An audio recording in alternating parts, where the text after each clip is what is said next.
accomplished neurosurgeons. At the Cuzco Archaeological Museum, Dr. Fernando Caballesi, professor of neurosurgery at the University of San Marcos, demonstrates.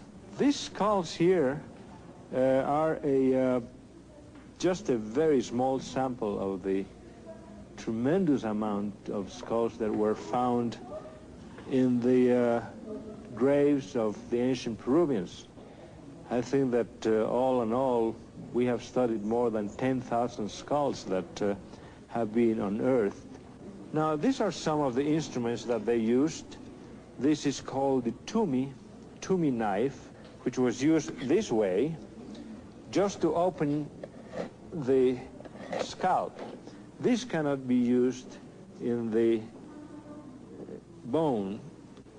To open the bone, they used other bronze instruments like this, just to pry up the bone, like here, prying up the bone.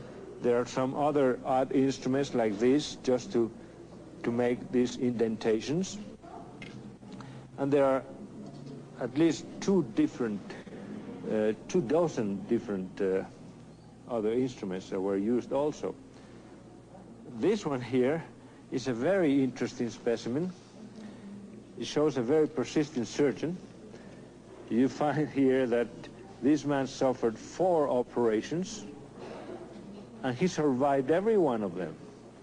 Either it was a very sick man or a very persistent individual who operated on them.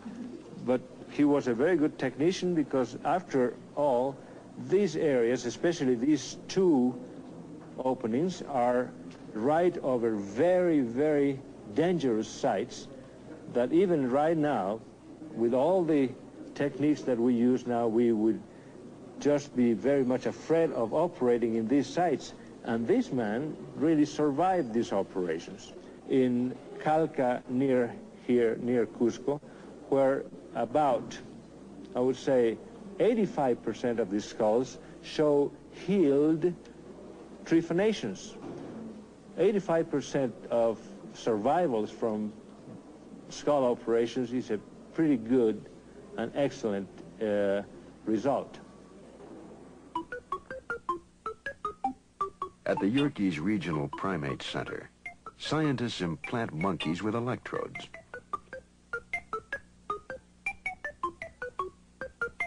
The experiment stimulates the brain with radio waves and thereby controls behavior. Are today's scientists seeking knowledge already gained by similar experiments performed centuries ago?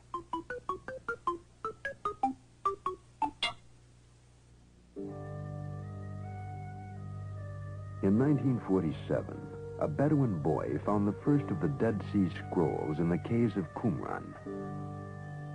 At least 2,200 years old, they bring us closer to the original Bible than any other source, and contain clear references to holy ones descending from the heavens.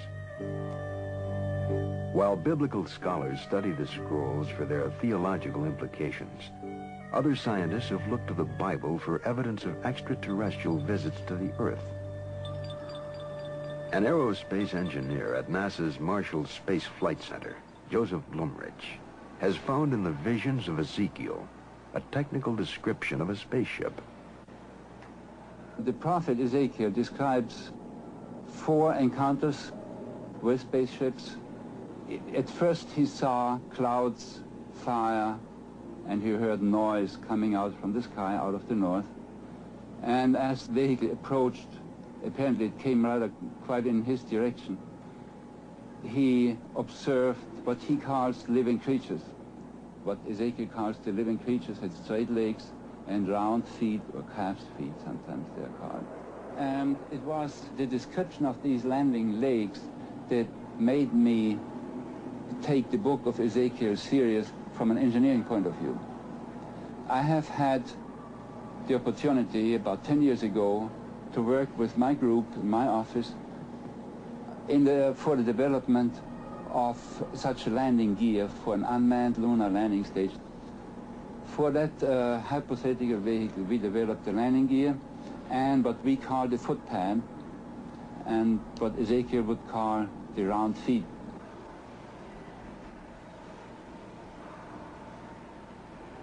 Translating Ezekiel into engineering terms, Mr. Blumrich had these artist sketches made of a landing vehicle supported by 4 helicopter units.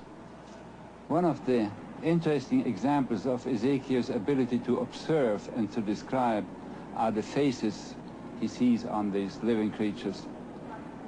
He sees 4 of them, an oxen, an eagle, a man, and so on.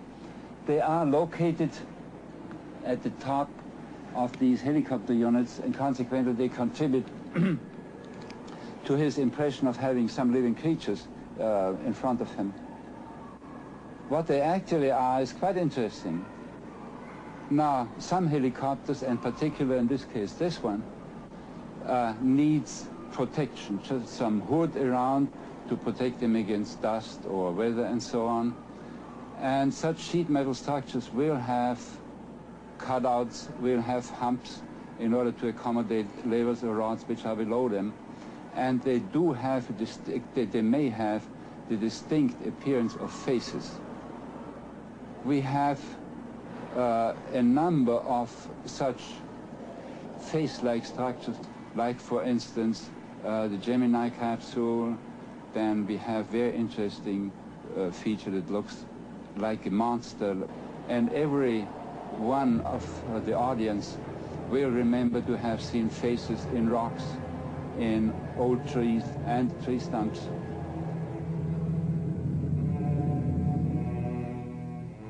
Jericho was built more than 9,000 years ago. Here man has lived continuously for a longer period of time than anywhere else on the face of the earth. And here remains one of the most puzzling of ancient mysteries. Great walls 12 feet thick made the city impregnable. But Joshua called upon his priests to blow their trumpets, and the walls came tumbling down. But how?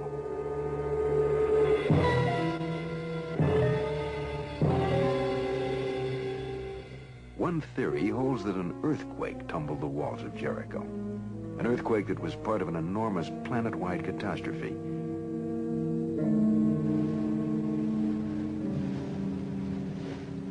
Around the world are indications of great disasters that might have caused the gods, themselves colonists on an alien planet, to flee impending doom. Did their departure inspire all the myths of Atlantis?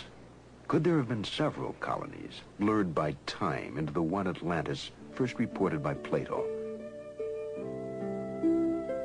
Are legends, in fact, the histories of visitors from afar who colonized the earth? Plato told of a fabulous kingdom that was then more than 9,000 years old. Whatever fragrant things there now are in the earth, or woods, or essences which distill from fruit and flower, grew and thrived in that land, wrote Plato.